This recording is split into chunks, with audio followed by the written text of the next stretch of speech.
राजस्थान की माटी जहाँ पर एक से बढ़कर एक कलमवीरों ने दानवीरों ने जन्म लिया।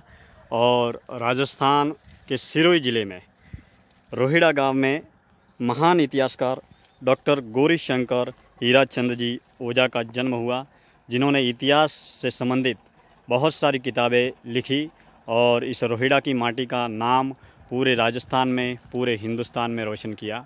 ये है उनकी जन्मभूमि रोहिड़ा में डॉक्टर गौरीशंकर हीराचंद जी ओझा का भव्य स्मारक, जहाँ पर ओझा जी के निधन के दौरान, देहावसान के दौरान यहाँ पर ये भव्य स्मारक बनाया हुआ है।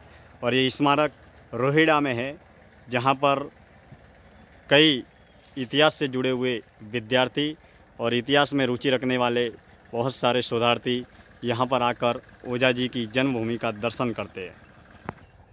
मैं दिनेश्वर माली आप सभी का स्वागत करता हूँ। रोहिड़ा देवभूमि, कर्मभूमि और हमारी जन्मभूमि, इस जन्मभूमि को हम वंदन करते हैं, अभिनंदन करते हैं। और इसी रोहिड़ा की जन्मभूमि में महान इतिहासकार, जिन्होंने रोहिड़ा का नाम पूरे राजस्थान में, पूरे हिंदुस्तान में रोशन किया, और प्राचीन लिपिमाला, सिरोही राज्य का इतिहास, डूंगरपुर का इतिहास, ऐसे कई कालजयी इतिहास से जुड़े हुए ग्रंथ लिखकर उन्होंने इस रोहिड़ा जन्मभूमि का नाम रोशन किया। ये आपके सामने जो नज़र आ रहा है वो ओझा जी का स्मारक बना हुआ है, जहाँ पर रोहिड़ा में निधन के दौरान, देहावसान के दौरान यहाँ पर इस भूमि पर उनका देहावसान किया गया। और इसके बाद में यहाँ पर ये भव्य स्मारक बनाया गया। ये ओझा जी की पावन भूमि है, जहाँ पर ओझा जी के निधन के दौरान मंदिर बनाया गया, ये स्मारक बनाया गया। और इतिहास से जुड़ा हुआ हर विद्यार्थी ओझा जी को पढ़कर ही आगे बढ़ता है। तो ऐसे महान इतिहासकार को हम वंदन और अभिनंदन करते हैं। भारत के इतिहासकार एवं हिंदी लेखक थे ओझा जी। डॉक्टर ओझा राजस्थान के मार्गदर्शक इतिहास लेखकों में गिने जाते हैं। इन्होंने राजस्थान तथा भारत के इतिहास से संबंधित अनेक पुस्तकें लिखी। कविराज श्यामल दास ने इनको उदयपुर के इतिहास विभाग में नियुक्त किया गया था। ओझा जी कविराज श्यामल दास को अपना गुरु मानते थे।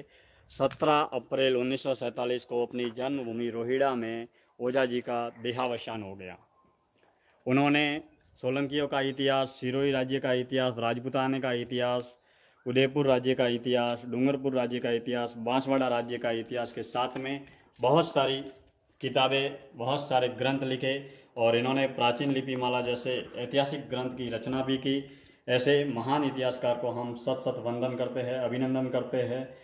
1888 में ओझा जी उदयपुर पहुंचे थे और कवि राजा श्यामल दास इनसे इतने प्रभावित हुए कि उन्होंने अपने इतिहास कार्यालय में सहायक मंत्री बना दिया था, जिससे उन्हें मेवाड़ के भिन्न भिन्न ऐतिहासिक स्थानों को देखने और ऐतिहासिक सामग्री संकलित करने का अवसर मिला। बाद में उन्हें उदयपुर के विक्टोरिया हॉल के पुस्तकालय एवं म्यूजियम का अध्यक्ष बनाया गया। पुरातत्व विभाग के लिए उन्होंने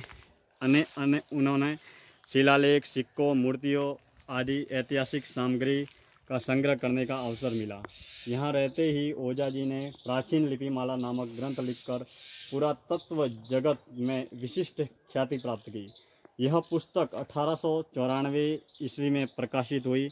भारतीय शिलालेखों के अध्ययन की यह प्रथम प्रमाणिक पुस्तक थी। इनका संशोधित संस्करण 1918 ईस्वी में प्रकाशित हुआ।